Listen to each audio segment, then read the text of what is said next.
প্রথমবারের মতো ত্রিপুরায় এলেন কংগ্রেস সর্বভারতীয় সাধারণ সম্পাদিকা প্রিয়াঙ্কা গান্ধী।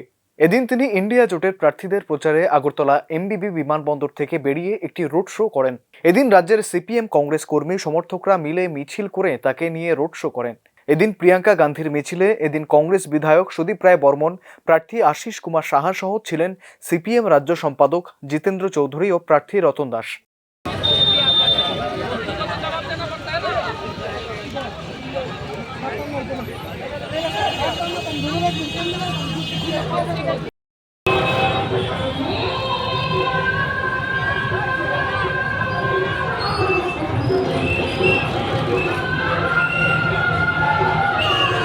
দেশে দ্রব্যমূল্য বৃদ্ধির চরম সীমায় পৌঁছে গেছে। বেকারত্ব বর্তমানে সর্বকালের মধ্যে শীর্ষে উঠে গেছে। নির্বাচনের আগে দেওয়া কোনো প্রতিশ্রুতি রাখেনি মোদী সরকার। এই সরকারের সমস্ত প্রতিশ্রুতি জুমলা। ফলে প্রথমবারের মতো মঙ্গলবার রাজ্য সফরে এসে কংগ্রেস সর্বভারতীয় সাধারণ সম্পাদিকা প্রিয়াঙ্কা গান্ধী মঙ্গলবার এই ভাষায় মোদী সরকারের সমালোচনা করলেন। এদিন তিনি একটি রোড শো করেন। শহরের বিভিন্ন পথ পরিক্রমা করে আগরতলা সূর্য চৌমুহনীতে রাজ্যবাসীর উদ্দেশ্যে ভাষণ রাখলেন। প্রায় 7 মিনিটের ভাষণে তিনি বলেন, মোদী সরকার দেশের সামাজিক পরিস্থিতি নষ্ট করার পাশাপাশি দেশের সংবিধানকেও অচল করে ফেলেছে। সাংবিধানিক সমস্ত প্রতিষ্ঠানকে অকেজো করে দিয়েছে মোদী সরকার।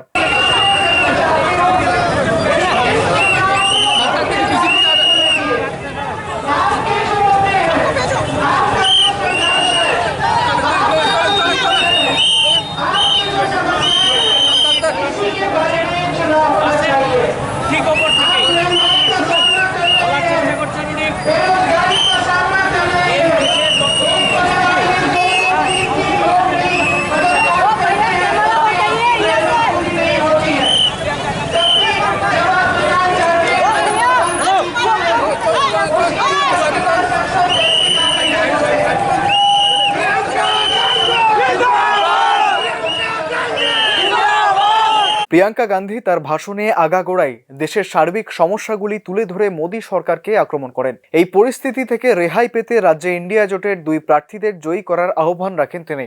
Bureau report, news now, Agartala.